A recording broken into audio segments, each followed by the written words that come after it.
Oi, gente! 20 de setembro de 2023. Começa agora o Boletim Ciência. Hoje vamos conversar sobre Covid-19, doenças autoimunes e distúrbios da coagulação, entendendo especialmente os fatores que tornam os idosos mais suscetíveis à infecção causada pelo novo coronavírus. E também vamos saber o que os resultados da pesquisa revelam sobre a associação da forma grave da doença com possíveis comportamentos na coagulação sanguínea. E você participe, mande perguntas e comentários ou envie sugestões de temas para a gente debater aqui. Você também pode entrar em contato pelas nossas redes sociais, inclusive pelo nosso site, canalsaude.fiocruz.br.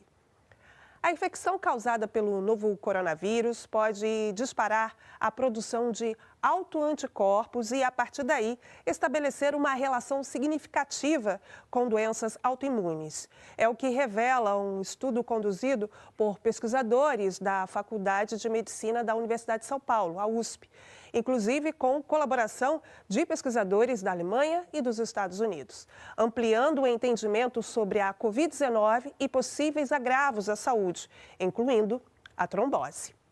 São resultados obtidos pelo cruzamento de dados de 159 voluntários em diferentes graus de gravidade da Covid, com uso de técnicas de inteligência artificial. E para nos explicar sobre isso, converso agora com dois cientistas à frente do estudo, Dr. Otávio Cabral Marques e o pesquisador Denilson Leandro Fonseca. Olá, tudo bem? Sejam bem-vindos. Vamos dar aquele tchauzinho para a nossa equipe, para a nossa audiência. E eu começo já aqui com o professor, com o professor doutor, trazendo para a gente as informações, para a gente primeiro entender um pouco dos conceitos ali da pesquisa, antes da gente aprofundar. Explica para a gente um pouco sobre a questão do autoanticorpo, Os autoanticorpos, ele tem alguma relação com o anticorpo que a gente conhece de defesa do nosso organismo? Boa tarde, Neide. Boa tarde a todos os nossos ouvintes aí. É um prazer enorme estar aqui. Muito obrigado, pelo convite.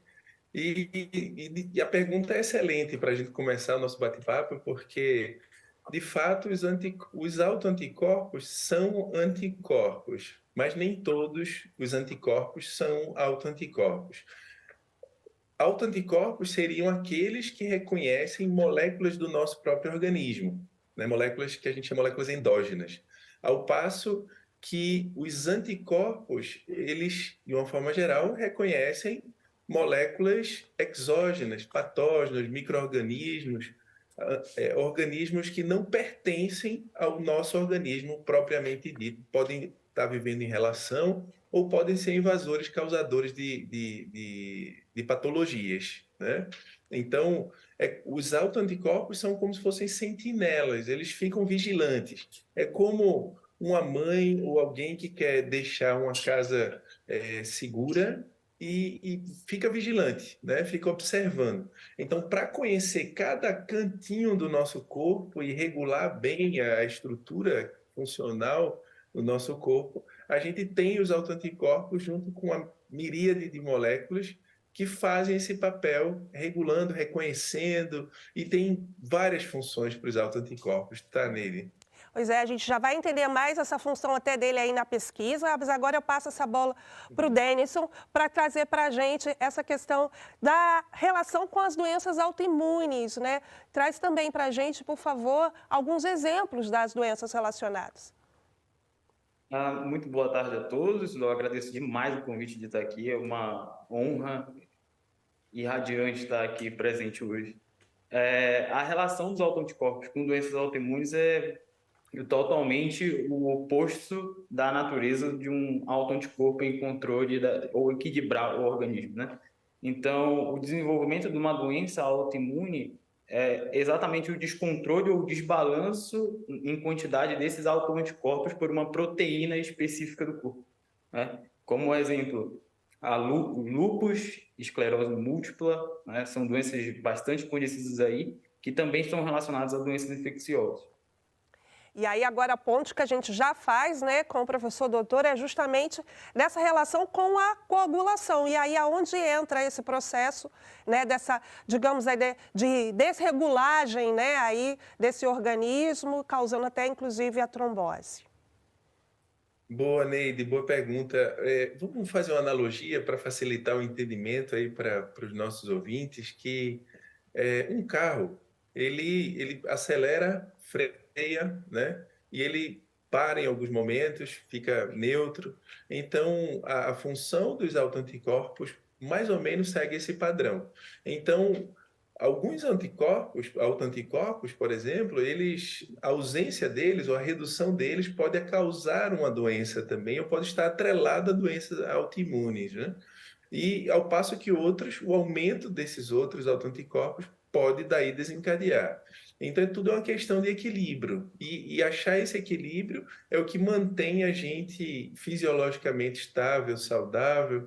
E no caso dos anticorpos contra moléculas reguladoras da coagulação, então existem vários deles. No caso do estudo que nós conduzimos aí, que foi conduzido pelo Denison como primeiro autor desse trabalho, eles alvejam moléculas plaquetárias.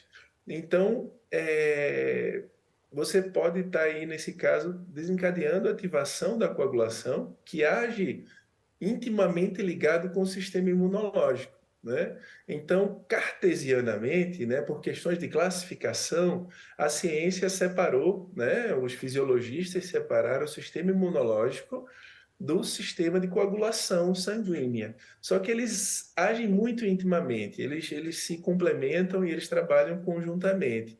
Então, quando a gente tem uma resposta imune antiviral, ou um caso de sepse, por exemplo, né, onde os micro-organismos eles vão estar caindo na corrente sanguínea e se espalhando pelos diferentes órgãos do nosso organismo, além das células do sistema imunológico que vão estar assim, sistemicamente atuando para tentar combater e manter a homeostase do nosso corpo, que é o objetivo primeiro do sistema imunológico, junto com eles você tem as moléculas de coagulação. Então você tem a ativação da coagulação para impedir que os micro-organismos atinjam certas regiões. Então, ao passo que isso é benéfico num certo nível, quando perde o controle, que esse carro acelera demais ou freia no momento que não deveria frear, você causa um congestionamento e daí você tem o desbalanço aí indesejado nesses contextos que a gente chama de imunodesregulação, quando você perde o controle da imunidade, né? Pois é, e aí agora a gente já começa a caminhar mais para o lado da pesquisa, né? Denison, agora então conta para a gente sobre o achado, né? Tá aí um ponto da pesquisa, essa descoberta desse processo da disfunção, da coagulação, é uma ocorrência decorrente da Covid-19, ou seja, dessa influência da infecção no organismo? Explica para a gente sobre isso. Essa é uma ótima pergunta, porque foi o que nós nos perguntamos quando fizemos o estudo, né? Então, basicamente, quando foram coletadas essas amostras, nós usamos 58 autoanticorpos, desculpa, que são relacionados a doenças autoimunes. Então, qual que é a premissa disso? A premissa é que esses autoanticorpos estejam presentes somente em doenças autoimunes, né? Aquelas que podem desencadear um problema grande ao organismo. Mas nesse caso, um fato importante é que esse autoanticorpo ele está presente sim em indivíduos saudáveis e podem estar participando em várias funções do organismo, desencadeando várias funções do organismo. A COVID em si e outras infecções elas podem potencializar a produção desse autoanticorpo e que pode ser benéfico devido à função daquele autoanticorpo ou maléfico, andando ali de mão dada, supondo que fosse de mão dada com a Covid-19, no caso do estudo, mas que poderia ser qualquer outra doença infecciosa ou outra doença que desbalanceasse o nosso sistema imunológico. Só que o nosso estudo também tem a premissa do efeito da idade, né? Um mecanismo que a gente chama de imunossenescência, que é nada mais do que o envelhecimento do sistema imune. Então, junto a isso, e a Covid-19, a gente tem esse desbalanço desse nível de autoanticorpos, que desde que nascemos está presente ali. Né? E aí a gente também quer entender um pouco mais, né, professor Doutor, sobre a questão de como foi desenvolvida a pesquisa, né? Aí a gente tem acerca dos voluntários, 159 voluntários, e aí de diferentes também graus, né, de gravidade da doença. Explica um pouco mais sobre isso, como foi chegar até os voluntários, como foi selecionar, e aí como foi também avaliar, acompanhar a coleta de dados, né, e até as análises. Joia, Neide, esse projeto, né, que resultou nessa publicação, ele é fruto de uma colaboração. Nós trabalhamos, e mais ainda isso aconteceu durante a pandemia, em colaboração com diversos grupos de pesquisa. Então, os resultados que a gente apresentou, eles são frutos desse processo colaborativo. Então, tivemos participantes assim envolvidos nos Estados Unidos, na Alemanha. As amostras foram coletadas nos Estados Unidos, foram pacientes americanos. A dosagem dos autoanticorpos aconteceu também nos Estados Unidos, mas a gente tem um grande grupo que participa dessa análise, dessas discussões. Então a gente decidiu dividir em controle, um grupo leve, moderado e um grupo grave. Né? Então, o que a gente observou, Neide, foi que com o aumento da gravidade da doença, a gente tem um aumento progressivo da presença desses autoanticorpos. E, paralelamente a isso, o fator gravidade não é o único fator que promove o aumento desses autoanticorpos. Normalmente a gente chama de efeito de confusão, confound effect, mas na verdade é um efeito fisiológico que o Denison falou muito bem aí para a gente, que é a tal da imunossenescência, que é o envelhecimento do sistema imunológico. Normalmente a gente fala que o sistema imune, a função dele, né, desde o século XVIII, o senso comum atribui a resposta imune como um defensor contra micro-organismos, mas a função primordial do sistema imune é manter o equilíbrio do nosso corpo. É um sistema de homeostase. Então, a gente viu que a presença do vírus quando você tem essa presença do vírus aumentando, causando a doença mais grave, e também, paralelamente a isso, a gente tem um aumento da idade dos pacientes. Então, o que acontece? Essa imunossenescência promove o aumento dos autoanticorpos. É como se esse carro, à medida que ele vai ficando mais velho, a gente vai fazendo as revisões, vai fazendo, mas ele já não está com toda a estabilidade que ele tem normalmente quando um carro zero sai da fábrica. Então, o estudo assim, abordou e investigou esses diferentes aspectos. Resumidamente, para resumir a nossa resposta, o efeito gravidade mais a presença da idade desses indivíduos, o envelhecimento, então a gente tem uma exacerbação da produção desses autoanticorpos associados aí à trombose, que o Denison fez essa investigação tão bem conduzida por ele, né, pelos demais pesquisadores. Pois é, e agora eu já vou até aproveitar aqui para trazer aqui para você que está acompanhando, né, como a gente costumava falar lá na minha terra, trocando em miúdos, né, como o senhor falou aí, diz para a gente, isso significa então que realmente, que desde o início da pandemia, da Covid-19, os mais idosos, né, as pessoas com mais idade são realmente mais suscetíveis, até por conta do envelhecimento natural do próprio organismo. Seria isso? Exatamente, exatamente. A gente chama também de immunoaging, né, que é envelhecimento do sistema imunológico. Os idosos têm essa tendência, não é só no que tange os autoanticorpos, mas também naquilo que concerne produção de citocinas pró-inflamatórias, uma tendência maior a inflamar mais. Então, por isso que a gente observa em indivíduos mais velhos uma incidência maior de doenças autoimunes. Algumas delas são mais associadas à idade. De fato, esse carro passa a perder a capacidade de modulação e começa a entrar em desequilíbrio. De fato, é isso que acontece. Pois é, mais quilometragem aí, né, rodada, a gente sabe, né? Quem tem carro sabe, entende um pouco sobre isso. Denison, então, você até, né, quer complementar um pouquinho a resposta do professor, mas eu também queria que você trouxesse também a questão dos desafios, né, de chegar até esses resultados. Ah, isso, o desafio seria uma complementariedade também, né? Que é interessante. Mas, complementando, dividindo aqui em dois grupos, complementando a resposta do professor, vale lembrar que a gente dividiu em dois grupos de idade. Na estatística, eu posso complicar um pouquinho aqui, mas na estatística a gente usa dois tipos de variáveis. Uma contínua, que são números, e uma categórica, que pode ser classificações, né? E a gente pegou esses números de idade e classificou eles para maior e menor que maior e igual que 50 anos e menor que 50 anos de idade. E essa classificação mostrou uma diferença no risco, na chance, né? Os níveis mais elevados, os autoanticorpos estão presentes em ambas as classificações, mas a chance, quando a gente olha para dois autoanticorpos que foram o que nós encontramos, contra a cardiolipina e contra a plaqueta, a chance do desenvolvimento da forma mais grave da Covid-19 é maior naqueles indivíduos que estão no grupo maior ou igual a 50 anos de idade, né? E junto a isso é que vem o desafio.